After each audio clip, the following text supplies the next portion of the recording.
வணக்கம் மக்களே. கடந்த சில நாட்களுக்கு முன்பு தான் பிரியங்கா அவர்களுக்கு திருமணமாச்சு. அதுக்கு நிறைய பேர் நிறைய விதமான வாழ்த்துக்களை தெரிவித்து வந்தாங்க. அந்த வகையில் நெருப்பும் தன்னுடைய வாழ்த்தை தெரிவிச்சிருக்கிறாரு.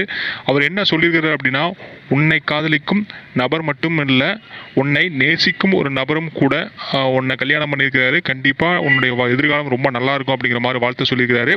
அது மட்டும் இல்லாமல் நீ கூடவே சொல்லும் ஒரு மோசமான நகைச்சுவைக்கு கூட சிரிக்கும் ஒருவரை நீ கரெக்டான ஒரு ஆளாக பார்த்து கண்டுபிடிச்சிருக்கிற. உண்மையிலே இதை பார்க்கும்போது எனக்கு ரொம்ப மகிழ்ச்சியாக இருக்குது. நீ எதிர்பார்த்த எல்லா அழகான தருணங்களையும் இந்த புதிய அத்தியாயம் உனக்கு கொண்டு வரும் அப்படிங்கிற மாதிரி நிருப் தன்னுடைய வாழ்த்துக்களை தெரிவிச்சிருக்கிறாரு. ஏற்கனவே முதலாவது திருமணமாகி 2 பேரும் பிரிஞ்சு வாழ்ந்த நிலையில் தற்போது பிரியங்கா திடீர்னு கல்யாணமானது ஏற்கனவே ஃபிக்ஸ் பண்ணியிருந்தாலும் வெளியிலேருந்து பார்க்குற நிறைய பேருக்கு அது ஒரு பயங்கரமான ஆச்சரியமாக இருக்கும். அது மட்டும் இல்லாமல் அமீர் மற்றும் பாவனி ஆகியோரும் இந்த திருமணத்தில் கலந்து கொண்டாங்கிறது ஒரு குறிப்பிடத்தக்கக்கூடிய விஷயமும் கூட. இது போன்ற தகவல்களை அறிந்து கொள்ள நம்முடைய சேனலை மறக்காமல் சப்ஸ்கிரைப் பண்ணிட்டு பாருங்கள். அன்டில் டாடா பாய்.